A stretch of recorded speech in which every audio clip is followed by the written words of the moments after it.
Okay, let's look at the CAPM, and we've got to start with the Gibbons-Ross-Schenken test. So the main points we've got to come up with is that we've got to come up with an exact multivariate F for testing the CAPM. There's a geometric interpretation of the test, and there's a power. We can figure out the power of the test. The pitfall of using univariate tests versus multivariate tests, and a univariate interpretation of the exact F. So what Brown and Gibbons do, Gibbons-Ross-Schenken do, they assume that excess returns, this is excess returns, alpha I plus beta return on a specified portfolio plus error, but this is, they don't really say that it's a market, they say it's a test for a given portfolio being efficient, okay, but let's assume that's the market. RICSS returns, we have the seemingly unrelated regressions, contemporaneous covariance among zeros from different equations. Each equation has its own variance, and they also assume that R is multivariate normal. So the Sharp-Mendler CAPM says that there's no intercept, right? So substituting, taking expectations of this and comparing it to this, you see that the implication is that the alpha is equal to 0. So the maximum likelihood estimate of alpha I beta I is x transpose x minus 1 x transpose Ri, where the x's are the 1 and the Rm, and the covariance of I and j, so x is 1 and Rp. The covariance of I and j is this, alpha I demeaned, alpha j demeaned, beta I and beta j. So this is the estimate of I, which in terms of the errors, and j.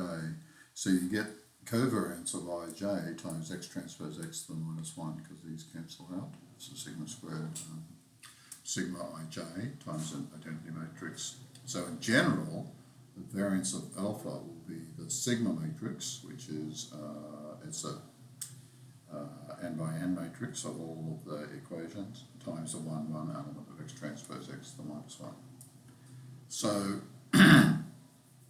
what we're going to do is we're going to multiply out what that x transpose x to the minus 1 element is, right? So we're going to go up here, and x is 1 and Rp. So we're going to get x transpose times x, and when we multiply that out, we get that the 1, 1 element turns out to be the mean return on P of the variance of P plus 1 times 1 on T. So that's what it equals. So in other words, that's 1 over the Sharp ratio squared. And we know that the variance of alpha equals 1 plus theta squared times sigma. We're going to use 4 facts from Anderson and Morrison, that if alpha is distributed multivariate, which is what we've got here, alpha and sigma are independent. Sigma, which is has a Wishart distribution, which is a multivariate chi-squared.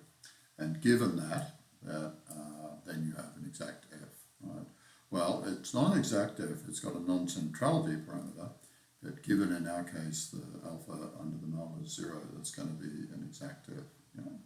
So we have y equals this, sigma equals this, p is that, and so we end up with t minus 2, t minus n minus 1, and times w, where w is this expression, the square of the alpha weighted by the variance covariance matrix inverse over 1 plus theta p. So to square p, and the alpha, because the lambda, because alpha equals 0, is going to be 0. Okay, so it's a central F. And a geometric interpretation, well, if we go here and draw the mean variance frontier, and we plot M and P, we can go to 1 and look at the rise over run. Look at this rise over run, this rise over run, and we're going to get something very close, very close to this over this. So that's this distance, this distance, 1 plus theta squared, and that is this distance, 1 plus theta. Because when you do this, this is going to be theta, expected return of P over sigma P. This is going to be that angle, and this angle here is going to be mu star over sigma star, yeah, and then the diagonal is going to be the square of this plus the square of this, so 1 plus theta t squared, and this is going to be 1 plus theta star squared. So that's very nice that we come up with exact f, and also that it has a geometric interpretation in line with the original Markowitz frontier. So looking at power, it's really going to be a function of this lambda, and the lambda is a function of the true alpha. Yeah? So the more the alpha departs from 0, the bigger lambda will be, yeah, and the more power. So power will increase as t increases, or the ex-ante inefficiency of p increases. So then Gibbons and Ramaswamy, Gibbons-Roshenkin then make reasonable assumptions to see the effect of changing n the number of assets and t the time series.